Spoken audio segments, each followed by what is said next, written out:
Meu nome é Tamires Rodrigues, eu sou advogada trabalhista empresarial. A minha jornada com o direito, ela começou há 10 anos atrás enquanto advogada. Mas eu entrei na faculdade em 2009, onde eu já sabia exatamente o que eu queria, que era advogar para empresas. Nas relações empresariais eu já fui estagiária, já fui CLT, já fui sócia e hoje eu tenho o meu próprio negócio. Já advoguei para reclamante, já advoguei para reclamada, então eu consigo entender quais são as dores empresariais. E nessa jornada também eu já vi muitas empresas, muitas vezes falirem ou arruinarem os seus negócios por erros clássicos, por erros muitas vezes pequenos que as empresas fazem. E então eu quero trazer hoje aqui 3 dores específicas que as empresas erram muito. Mas antes disso eu preciso falar sobre o termo blindagem empresarial. Blindagem empresarial é um termo onde realmente o empresário, ele está o quê? À volta da empresa, ele está protegendo, ele está preocupado em organizar as relações empresariais. Sejam essas relações trabalhistas, sejam essas relações tributárias, enfim. A blindagem empresarial, ela pode se diferenciar em 5 blindagens. Seja ela blindagem tributária, blindagem trabalhista, blindagem de propriedade intelectual, blindagem patrimonial e blindagem contratual. E hoje nós vamos falar sobre 3 delas. A primeira eu vou dividir, então, em propriedade intelectual, onde entra a questão de registro de marcas. O registro de marcas, ele está, sim, relacionado à propriedade intelectual e é a blindagem, talvez, mais singular de uma empresa, porque ela blinda justamente o quê? A marca. Ela blinda justamente o quê? O nome da empresa.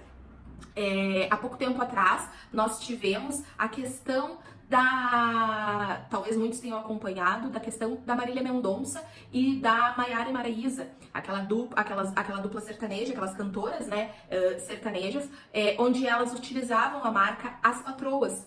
E houve um caso onde elas foram impedidas de utilizar o nome As Patroas porque uma outra cantora, salvo engano do Nordeste, já utilizava essa marca. Então ingressou com uma ação contra elas e elas não puderam mais utilizar o nome As Patroas. Mas muitas pessoas, elas podem se questionar: isso é para grandes marcas, para grandes nomes. Na verdade, não. Na verdade, eu já tive casos de clientes e conheço também empresas pequenas, de médio porte, ou que estão em expansão, que também tiveram problemas com o nome, com o registro de marcas. Muitas vezes nós somos conhecidos com o nome da nossa marca. Por exemplo, a Maria da empresa X. Tu não fala o nome Maria da Silva, não, tu fala Maria da empresa. Em X, por exemplo, empresa Ganhe Mais, a Maria da Ganhe Mais. Nós não falamos a Maria da Silva. Por quê? Porque nós somos conhecidos pela nossa empresa. E isso, então, é o quê? É a marca que a gente deixa. Imagina nós trabalharmos durante 10 anos, 20 anos, enfim, uma vida inteira e ter ali impedido de justamente utilizar aquele patrimônio que nós construímos. Porque sim, uma marca, ela é um patrimônio. Então, a primeira coisa que nós precisamos pensar de uma empresa é justamente, sim, o nome. Blindar a propriedade intelectual, aquele nome que nós construímos para a empresa. Muitas vezes as pessoas, elas pensam assim: eu preciso simplesmente procurar um contador, abrir o meu CNPJ e sair trabalhando. Não, mas uma empresa é muito mais do que isso. Empresa é muito mais do que apenas procurar um contador, abrir um CNPJ. A primeira coisa, depois disso, é fazer o quê? É justamente o registro, porque isso sim é um patrimônio e vale dinheiro. Por exemplo, quando a gente constrói marcas fortes e sólidas e posteriormente eu não quero mais trabalhar nisso, o que eu posso fazer? Eu posso sim vender o nome, vender a minha marca. Isso é sim uma herança até mesmo para os meus sucessores. Então, quando nós falamos em blindagem empresarial, nós não podemos deixar de falar em blindagem intelectual, ou seja, registrar a marca, organizar justamente o registro de marca, organizar justamente aquele bem, proteger e blindar aquele bem maior que é o nome. Blindagem patrimonial. O que é uma blindagem patrimonial? Esse é o grande vilão das empresas. Existe algo que os empresários eles fazem muito, que é o quê? Confundirem pessoa física com pessoa jurídica. Esse é um grande mito. Quando nós abrimos um CNPJ, quando nós criamos um CNPJ, vamos procurar um contador, é aberto o CNPJ, ali se cria uma pessoa jurídica, tá? Ou seja, uma PJ. Uma PJ que pode sim ser administrada por uma PF, ou seja, por uma pessoa física. Mas isso não significa que sejam as mesmas pessoas. E justamente por isso, justamente por essa questão, que sim, é necessário e é preciso que se separe. Ou seja, o que às vezes, muitas vezes, vem casos para nós, onde há uma confusão patrimonial. Não é possível identificar, não é visível identificar a diferença entre a pessoa física e a pessoa jurídica. Por quê? Porque o empresário, enquanto pessoa física, ele simplesmente pega o cartão da empresa, a conta da empresa, onde entra todo o faturamento e vai ali e paga o quê? A água da sua casa, a mensalidade da escola do filho é pago onde? Ali dentro da conta jurídica. Não é retirado um prolabore para esse empresário e é administrado de maneira separada. E isso gera o quê? Confusão patrimonial. A confusão patrimonial, ela tem grandes problemas, seja o quê? O aumento da carga tributária, porque acaba se tornando uma única pessoa, não consegue distinguir quem é PJ e quem é PF. E aqui um adendo muito importante: a PJ sempre sim tem que ser mais rica, vamos dizer assim, mais sustentável financeiramente do que a PF, porque é a PJ que sustenta a PF, quando muitas vezes nós vemos os empresários fazendo o contrário, e é justamente por isso que acaba falindo. Não é criado um prolabore. O que é o prolabore? É o salário do empresário. Eu decidi que o meu prolabore vai ser 5 mil, ok, a minha PJ, então a minha empresa, mensalmente vai me pagar estes 5 mil, né? E quando a gente não faz isso, o grande erro é o quê? Que esses 5 mil, se todos os dias tu vai lá e paga uma conta de água, uma conta de luz, vai no supermercado, paga a faculdade do filho, a mensalidade do carro, enfim, diversas contas, quando tu vai somar ao final, é muito mais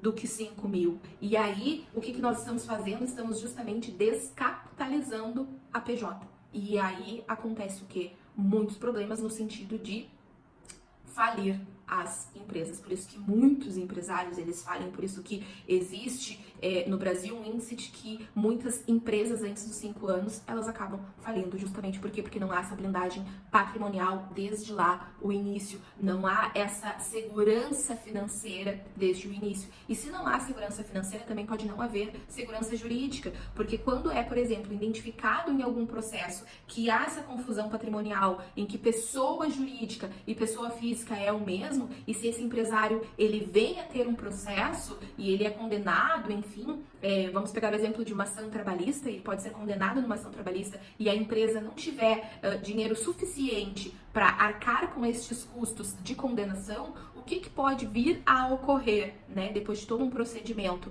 A desconsideração da personalidade jurídica, ou seja, os bens dos sócios, do sócio ou dos sócios, né, eles são atacados, eles são alcançados para fazer o quê? A quitação desse processo. Então, isso é muito sério, quando não há essa separação, quando a gente não consegue enxergar quem é o empresário, quem é a PF, né, e quem é a PJ. Então, sim, empresários que querem crescer, eles começam fazendo uma blindagem empresarial, e uma das partes da blindagem empresarial é justamente o que?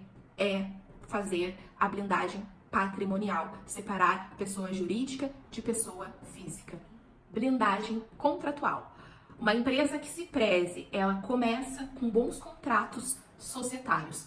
Contrato societário é o quê? Aquele contrato social que a gente faz lá no início, quando procura um contador O contador vai abrir um CNPJ, o contrato societário, o contrato social deve ser feito por quem? Por um advogado, devidamente habilitado e juridicamente respaldado para fazer o quê? Pensar em cláusulas específicas daquilo que pode ocorrer lá na frente. Muitas vezes eu vejo contratos sociais, contratos societários, sem cláusulas específicas, onde os sócios trabalham durante muitos anos, um deles resolve sair. Como que ficam as cotas? Ou há problemas, por exemplo, de desacordo entre os sócios durante a vida empresarial, ou descumprimento contratual, por exemplo, um sócio só trabalha e o outro simplesmente não trabalha, age com desídia, mas isso não está onde? No contrato societário. Isso muitas vezes não está previsto onde? Ali no contrato societário. O que cada sócio é responsável de fazer?